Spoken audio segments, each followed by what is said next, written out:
السلام علیکم ناظرین، اپنے ہفتہ وار پروگرام پاکستان افیئرز کے ساتھ میں راجہ عاطف ذوالفقار اور میرے ساتھ اعزاز سعید آپ کی خدمت میں حاضر ہیں۔ سب سے پہلے تو آپ تمام ناظرین جو ہیں ہمارے نیوز ٹو یو کے، ان سب کو نیا سال مبارک۔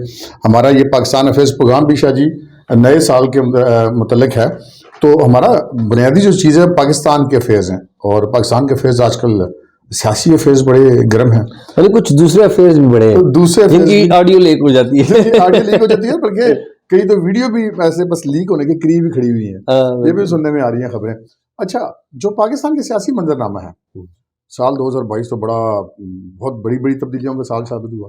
وہ جو تبدیلی سرکار تھی وہ تبدیل ہو گئی وفاق کی حد تک، اور بہت سارے لوگوں کے مزاج بدلے، بہت سارے لوگوں کے موڈ بدلے۔ ہم اگر یہ کہیں کہ پاکستان کے پاور کی جو ٹرائکا تھی، عمران خان، جنرل باجوہ، جنرل فیض، یہ تینوں اپنے اپنے گھر چلے گئے۔ اب ایک نیا سیاسی منظرنامہ لے کر 2023 میں آ رہے ہیں، تو آپ کے خیال میں 2023 کیا 2022 کی طرح ہنگامہ خیز ہوگا؟ کیا کیا آپ فورسی کر رہے ہیں اس حوالے سے؟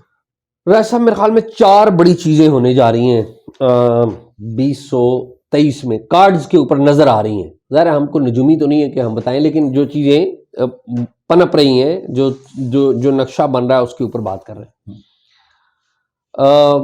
سب سے پہلے جو بڑی چیز ہوگی اس سال میں وہ ہے جون کا بجٹ، جو کہ موجودہ گورنمنٹ نے دینا ہے۔ اب دے گی اب یا نہیں دے گی، سب سے بڑا پہاڑ سب سے بڑا پہاڑ جو ہے وہ یہ بجٹ ہے۔ اور یہ جو بجٹ ہے یہ اس گورنمنٹ کا، اگر اس گورنمنٹ نے دیا تو یہ بجٹ اس گورنمنٹ کا فیوچر ڈٹرمن کرے گا، فیوچر الیکشن کا جو منظرنامہ ہے وہ ڈٹرمن کرے گا، نمبر 1۔ نمبر 2، اس میں جو اہم چیز ہے وہ ہے عمران خان صاحب کا مستقبل۔ موسٹ لائکلی ہے، آپ کو یاد ہو ہم گفتگو کر چکے تھے لاسٹ ٹائم، میں نے کہا تھا کہ سپٹمبر کے اینڈ تک شاید عمران خان صاحب نہیں ہوں گے، تو وہ اکتوبر کے پہلے دوسرے ہفتے میں وہ بھی اگر آئین کے مطابق چلتے تو ستمبر کے اینڈ تک ہو جاتا۔ جی، تو وہ اکتوبر کے ڈسکوالیفائی ہو گئے۔ اب عمران خان صاحب کی جو جسے کہتے ہیں نا پولیٹیکل جو سروائیول ہے، اس کا جو آخری کیل ہے وہ بھی ان کا جو تابوت کچھ لوگ نکالنا چاہتے ہیں، تو اس کا آخری کیل اگر ٹھوکا گیا تو اسی سال میں ٹھوکا جائے گا، اور وہ عدلیہ کے ذریعے ہوگا۔ عدلیہ میں ابھی تک تو عدلیہ بڑی ممتا بھری نظروں سے ان کو نہیں، لیکن وہ تو ایک سچویشن تھی نا، وہ ممتا بھری نظروں سے دیکھ رہی تھی۔ اب وہ میری ماں جو اپنے بیٹے کی غلطی پر اس کی اصلاح کریں بجائے دوسرے کے بجائے، نہیں ساری تمہاری غلطی، اس کی نہیں ہے۔ ٹھیک بات۔ تو اب 2 باتیں تو ہو گئی کہ عمران خان صاحب کا مجھے پولیٹیکل فیوچر بہت ڈاواڈول لگتا ہے، اور آئی ڈونٹ تھنک سو کہ یہ جو منظرنامہ بن رہا ہے، جس طرح آڈیو لیکس آ رہی ہیں، ویڈیو آنے کے لیے تیاریاں ہو رہی ہیں، مجھے نہیں لگتا کہ یہ ہوگا۔ اگلے الیکشن میں عمران خان صاحب ہوں گے؟ مجھے نہیں لگتا کہ اگلے الیکشن میں عمران خان صاحب ہوں گے، مجھے نہیں نظر آ رہا کہیں بھی کہ وہ ہوں گے۔ لیکن اصل بات یہ ہوگی کہ ان کی پارٹی بریک اوے ہونے شروع ہو جائے گی، ٹھیک ہے؟ یہ اس بات سے لنکڈ ہے کہ اگر عمران خان صاحب ڈسکوالیفائی ہو گئے، وہ الیکشن نہیں لڑیں گے، تو ان کی پارٹی بریک اوے ہونا شروع ہو جائے گی۔ مجھے ذاتی طور پہ پی ٹی آئی کے 1-2 بندوں کا نام پتہ ہے جو ابھی پی ڈی ایم کی بعض جماعتوں سے رابطہ کر رہے ہیں کہ جی ہمیں آپ ہمارے ساتھ معاملات طے کریں۔ عمران خان صاحب بڑے قریبی لوگوں کی بات بتا رہا ہوں، ان کو بھی نظر آ رہا ہے کہ خان صاحب تو جی، لیکن عمران خان پاپولر ہیں، یہ یاد رکھیں پاپولر وہ ہیں۔ دوسری بات یہ ہے کہ ان کی پاپولیرٹی کا وہ جو ببل ہے اس کو بھی تو ڈنٹ لگ رہا ہے نا، یہ جو چیزیں آ رہی ہیں۔ اچھا، 2 باتیں، ایک عمران خان ہم نے بات کر لی، دوسری ہم نے بات کر لی بجٹ ہوگا۔ تیسری جو بات ہے وہ ہے عدلیہ میں تبدیلی اس سال، وہ بہت بڑی تبدیلی، اور وہ بڑی تبدیلی ہے اس سال۔ چیف جسٹس جو سپریم کورٹ آف پاکستان ہے وہ ان کی ریٹائرمنٹ ہوگی اور نئے چیف جسٹس آئیں گے۔ شاہ سر ایک مختصر بات پوچھنا چاہتا ہوں آپ کو۔ آرمی چیف ایک طرف جنرل عاصم منیر ہوں گے، ایک طرف چیف جسٹس آف پاکستان قاضی فائز عیسیٰ ہوں گے، تو کیا یہ اس ملک کے آئین پسندوں اور جمہوریت پسندوں کے لیے طمانینت کا باعث بنیں گے؟ اس پہ بات کرتے ہیں۔ جو قاضی فائز عیسیٰ ہیں وہ آئیں گے۔ قاضی فائز عیسیٰ کا چیف جسٹس بننا پاکستان کی جو جوڈیشل ہسٹری ہے اس کا ایک بہت بڑا اہم واقعہ ہوگا۔ کیوں اہم واقعہ ہوگا؟ کہ قاضی فائز عیسیٰ صاحب کو عمران خان صاحب نے بھی اور اسٹیبلشمنٹ نے، دونوں نے روکنے کی کوشش کی تھی۔ اور اسٹیبلشمنٹ کون سی؟ وہ والی اسٹیبلشمنٹ جس کو جنرل باجوہ اور جنرل فیض حمید چلا رہے تھے، عمران خان صاحب طاقتور ترین اسٹیبلشمنٹ، بڑی طاقتور تھی. اب دیکھنا یہ ہے کہ وہ چیف جسٹس بنتے ہیں تو ان کی نئی ورکنگ ریلیشن شپ نئی اسٹیبلشمنٹ کے ساتھ کیا ہوتی ہے، اور اگر وہ ورکنگ ریلیشن شپ نہ ہوئی تو پھر یو نیور نو کہ کیا ہوتا. اپیرنٹلی لگ یہ رہا ہے کہ چیف جسٹس نئے جو قاضی فائز ہیں ان کی جو ہماری ملٹری لیڈرشپ ہے اس کے ساتھ کوئی اس طرح کی مخاصمت نہیں ہوگی. عدلیہ کا ہم نے ڈسکس کر لیا، مخاصمت بھی نہیں ہوگی اور وہ ان کے کہنے پہ بھی نہیں چلے. جی جی جی جی، مطلب وہ انڈیپینڈنٹ جی. اچھا، تین باتیں ہو گئی. عدلیہ کو ہم نے ڈسکس کر لیا، عمران خان صاحب کو ڈسکس کر لیا، بجٹ کو ڈسکس کر لیا، اور گورنمنٹ کے فیوچر کو ڈسکس کر لیا. چوتھی اور اہم ترین بات وہ ہماری اسٹیبلشمنٹ کے والے سے، فوج کے والے سے، کہ توقع یہ کی جا رہی ہے کہ اس سال ایک نیا آپریشن جو ہے اس کا آغاز ہوگا. یہ بالکل وہی چوتھا پوائنٹ آپ فوج کے والے سے کہہ لیں، یہ دہشت گردی کی جنگ میں ہم دوبارہ سے کود رہے ہیں. جنگ ہماری لمیٹڈ رائے صاحب شروع ہو چکی ہے. اس میں مجھے کسی قسم کا کوئی ڈاؤٹ نہیں ہے کہ ہماری جنگ شروع نہیں ہوئی. مجھے یقین ہے کہ ہماری جنگ شروع ہو چکی ہے، جاری ہے. ہم مان نہیں رہے، اسٹیٹ آف ڈینائل میں. بعض لوگ ابھی بھی کہتے ہیں نہیں جی نہیں، وہ تو بڑے اچھے لوگ ہیں، وہ تو ایسے لوگ نہیں ہیں. فارن آفس میں بھی ایسے لوگ بیٹھے ہوئے ہیں، شاید اسٹیبلشمنٹ میں بھی کچھ لوگ ایسے بیٹھے ہوں گے. لیکن مجھے اس بات کا پتہ ہے کہ اسٹیبلشمنٹ کے ٹاپ ٹیئر پہ اس بات کی کافی حد تک کلیئرٹی موجود ہے، اور ابو آل ہماری جو پولیٹیکل لیڈرشپ ہے اس میں یہ کلیئرٹی موجود ہے.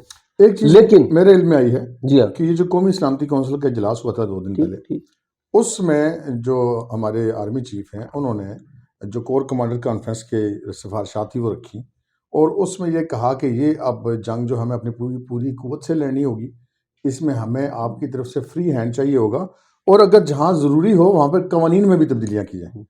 لیکن اب ان کے لیے انہوں نے کہا کہ کوئی گنجائش موجود نہیں ہے کسی قسم کی گفتگو کی.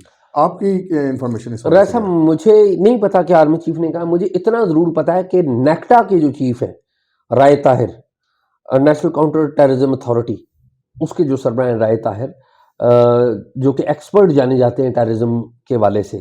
آپ کو پتا ہے وہ سی ٹی ڈی پنجاب کے چیف رہے ایک عرصہ تک، پھر ڈی جی ایف آئی اے رہے، پھر اس سے پہلے وہ بلوچستان کے ڈی جی ایف آئی اے سے پہلے وہ بلوچستان کے آئی جی بھی رہے. تو وہ ڈائنامکس جو ہے نا ٹیررزم کی وہ جانتے ہیں. تو ان کو ضرور بلایا گیا تھا اور وہاں پہ ان کی بریفنگ بھی لی گئی ہے، تو وچ از ویری امپورٹنٹ.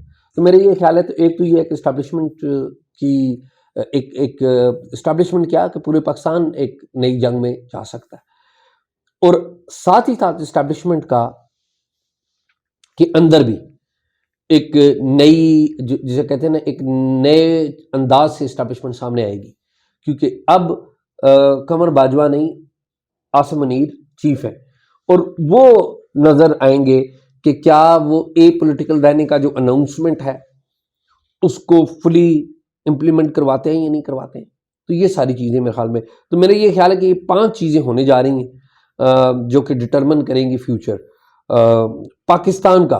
کسی ایک پولیٹیکل پارٹی کا نہیں، بی پولیٹیکل پورے پاکستان کا. یہ تو آپ نے بات کری نا پورے پاکستان کے پولیٹیکل فیوچر کی، اور ایک حد تک ہم نے عمران خان کی پولیٹیکل فیوچر کی بھی بات کر لی. نواز شریف کا اور پی ایم ایل این کا پولیٹیکل فیوچر اس سال میں آپ کے خیال میں کیا ہے پاکستان کے اندر رول؟ صاحب there are many ifs and buts linked to this. Nawaz Sharif صاحب دیکھنا ہے کہ آئیں گے تو کب آئیں گے. کیا نواز شریف صاحب جب آئیں گے تو کیا معاشی حالات ملک کے اتنے آسان ہوں گے کہ وہ لوگوں کو اٹریکٹ کر سکیں ووٹ کے لیے؟ یہ بڑی چیزیں لنکڈ ہیں آپس میں. اگر معاشی سہولت نہیں دے پائے تو فیس اس گورنمنٹ کا وہ نون لیگ ہے. وہ ساری دنیا کو پتہ ہے، کوئی ووٹر جسے کہتے ہیں بھولا نہیں ہے. ٹھیک ہے، پھر کیا عمران خان صاحب نے جو ببل بنایا ہے اس کو کیسے یہ اپنے کینڈیڈیٹ کون سے فیلڈ کرتے ہیں؟ عمران خان صاحب الیکشن لڑیں گے یا نہیں لڑیں گے؟ تو یہ بہت ساری چیزیں جڑی. لیکن عمران خان جو نواز شریف صاحب ہیں، جس طرح عمران خان صاحب کی اپنی ایک فالوئنگ ہے، نواز شریف کی بھی اپنی ایک فالوئنگ ہے. آپ کو یاد ہوگا میں نے آپ سے پہلے بھی ایک دفعہ بات کی تھی اور آج پھر میں اس کو دہراؤں گا. عمران خان صاحب سیاسی منظرنامے پہ ہوں تب بھی اور نہ ہوں تب بھی 2 چیزیں میری نظر میں طے ہیں. آپ اس سے اتفاق کرتے ہیں یا نہیں آپ کو پتہ ہوگا. ایک کہ نواز شریف نے آنا ہے اور الیکشن سے پہلے آنا ہے، چاہے وہ جنوری میں آتے ہیں چاہے وہ اگست میں آتے ہیں، لیکن الیکشن سے پہلے انہوں نے آنا ہے. میرے خیال میں نواز شریف صاحب کے لیے آئیڈیل صورتحال تو یہ ہے کہ وہ اگست کے بعد آئیں جب ان کی حکومت نہ ہو اور صوبے میں اور مرکز میں جو جسے کہتے ہیں نا قائم کام نگران حکومتیں ہوں اور وہ انوائرمنٹ ان کے حق کا ہو. دوسری بات آپ کو یاد ہوگا اس وقت شاید آپ مجھ سے اتنا اتفاق نہیں کر رہے تھے، لیکن آج بھی میں اپنی اس بات پہ قائم ہوں. جس دن نواز شریف پاکستان آئے گا اس دن اگر مسلم لیگ نون کی پاپولیرٹی کا گراف یہ ہے تو وہ یوں چلا جائے گا. یہ میرے خیال میں نواز شریف کے آنے سے یہ جو آپ کو مسلم لیگ نون کا ورکر اور ووٹر جو گھروں میں سویا پڑا ہے، چارج نہیں ہے، خاموش بیٹھا ہوا ہے، وہ سب ایسے ایک دم باہر نکل آئیں گے. یہ اس بندے کی ایک ہے، وہ ایک فالنگ اس کی ہے پاکستان کے اندر نواز شریف کی. فضل الرحمان صاحب کا کیا آپ سیاسی فیوچر دیکھتے ہیں؟ مجھے فضل الرحمان صاحب کوئی ایسا مین رول پلے کرتے ہوئے نظر، میرا خیال یہ ہے کہ دیکھیں مولانا فضل الرحمان صاحب کے پاس ایک مذہب کا ووٹ لیکن سنا کہ بلوچستان اور کے پی میں انہوں نے امپروو کیا ہے اس کو عرصے میں ان کی پارٹی نے. اگین دیکھیں نا یہ ابھی پتہ لگے گا ان کا گورنمنٹ کا پارٹ ہونا اور گورنمنٹ اپنی پارٹی کا بنا لیا، گورنمنٹ پرفارم نہ کر پانا. آپ دیکھیں نا government perform in terms of public تو نہیں پرفارم کر پائی نا، تو یہ ساری چیزیں ان کے حق میں تو نہیں جاتی. آصف علی زرداری اور پیپلز پارٹی آصف علی زرداری اور پیپلز پارٹی مجھے لگتا ہے کہ دے ہیو گینڈ، مجھے کہ وہ گین کریں گے مجھے لگتا ہے آنے والے سال میں. مجھے لگتا ہے کہ تو کیا ہم کوئی آنے والے سال کیا اس سال میں مطلب یہ جو سال شروع ہو گیا تو یہ پاکستان کی پبلک جو ہے، عوام ہے، ایک بطور سیاسی تجزیہ نگار کے، ایک جرنلسٹ ہونے کے، ایک فیلڈ میں کام کرنے والی جرنلسٹ کی حیثیت سے آپ کو کچھ لگتا ہے کہ کوئی صورتحال بہتری صاحب؟ میں آخری بات کر کے میں مایوسی پھیلانا نہیں چاہتا، لیکن رائے صاحب جو بھی ہو نا، کرائسس ختم نہیں ہو رہا. پارٹی اے ہو یا بی ہو، کرائسس ختم نہیں ہو رہا. اور کرائسس کیا ہے آپ کے ملک میں؟ کرائسس ہے دو بڑے ایمیننٹ کرائسس ہیں. ایک آپ کے ملک میں افغانستان کا جو کرائسس ہے اس کی وجہ سے ٹیررزم کا کرائسس ہے نمبر 1. دوسرا آپ کے ہاں کرائسس ہے اکانومی، بہت بڑا کرائسس ہے اکانومی. اور تیسرا اور چوتھا کرائسس جس کو عام طور پہ میڈیا میں ہم ڈسکس نہیں کرتے، وہ ہے آپ کے ہاں آبادی کا ایکسپلوڈنگ، جو آبادی ہو رہی ہے، اور انوائرمنٹ کی جو کلائمیٹ چینج ہے. تو میرا یہ خیال ہے کہ یہ چیزیں، 4 چیزیں ہیں، یہ کسی ایک پارٹی کے بس کی بات نہیں ہوگی. کسی بھی ایک پارٹی کے بس کی، کوئی بھی ایک پارٹی 2 تائی اکثریت کے ساتھ بھی آ جائے، کیا وہ پیسے پیدا کر لے گی؟ کیا وہ جابز پیدا کر لے گی؟ آنسر از نو. دیکھیں بڑی سمپل سی بات ہے، سیاسی استحکام آئے گا تو معاشی استحکام آئے گا، معاشی استحکام آئے گا تو آپ کوئی جنگ لڑ سکتے ہیں، یا دہشت گردی کے خلاف، یا غربت کے خلاف، یا کسی بھی چیز کے خلاف جو بھی آپ نے جنگ لڑنی ہے، تو اس کے لیے یہ ضروری ہے. تو سب سے پہلے تو جو سیاسی استحکام لانے والی چیزیں ہیں وہ زیادہ امپورٹنٹ ہوگی جی ٹھیک اگلے سال کے اندر. اور میرا خیال ہے اس کی سب سے زیادہ اگر آئینی اور قانونی طور پہ نہیں، لیکن ہمارے پاکستان کے اندر جو ایک ڈائنامکس ہیں، سب سے زیادہ شاید اس میں ذمہ داری عائد ہوگی حکمرانوں کے ساتھ ساتھ ہماری اسٹیبلشمنٹ پہ بھی اور عدلیہ کے اوپر بھی. کوئی شک نہیں. تو ہم یہ کنکلوڈ کرتے ہیں کہ اگلا یہ جو سال ہے یہ بھی 2022 کی طرح تیز رفتار تبدیلیوں کا سال ہوگا. کوئی شک نہیں. اور بہت ساری چیزیں اس میں ایسی ہوں گی جو بدل جائیں گی جس کی ہم توقع نہیں کر رہے تھے. جیسے 2022 میں ہم نے وہ کچھ دیکھا جس کی ہم توقع نہیں کرتے تھے. ناظرین، آپ نے میری اور اعزاز سید کی گفتگو سنی. اعزاز سید بڑی بولڈ جو ہے وہ اپنا تجزیہ دینے کے حوالے سے معروف ہیں. آج بھی انہوں نے بہت سارا بولڈ تجزیہ دیا. انہوں نے کوئی مایوسی بھی نہیں پھیلائی، لیکن انہوں نے کوئی غلط قسم کی امید بھی نہیں دلائی.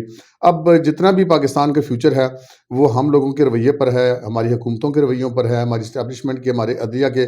یہ جب ایک نظم و ضبط کے تحت چلیں گے تبھی پاکستان آگے بڑھ پائے گا. لیکن یہ طے ہے کہ 2022 کی طرح 2023 میں بھی بہت ساری تبدیلیاں دیکھنے کو ملیں گی. اب تک کے لیے اتنا ہی. مجھے اور اعزاز سید کو اجازت دیجیے. اللہ حافظ.